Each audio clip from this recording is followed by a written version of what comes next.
Hari ini kita akan bahas ini, bagaimana rangkaian kegiatan jelang Hari Bayangkara ke-76. Tentunya ada yang menarik karena kali ini Polri mengadakan ada event pentas budaya namanya Nusantara Gemilang. Idenya dari mana begitu? Kenapa ada pentas budaya dalam rangka menyambut Hari Bayangkara ke-76? Perlunya untuk membangun suatu persatuan dan kesatuan, kemudian juga rasa cinta tanah air dan nasionalisme kebangsaan.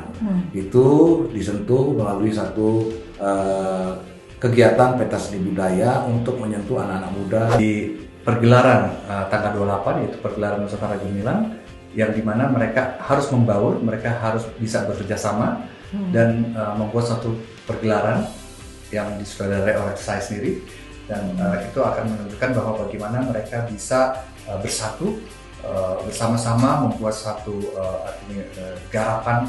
Dalam satu tim itu memang cukup unik. Kita meminta syarat-syaratnya salah satunya adalah keberbauran.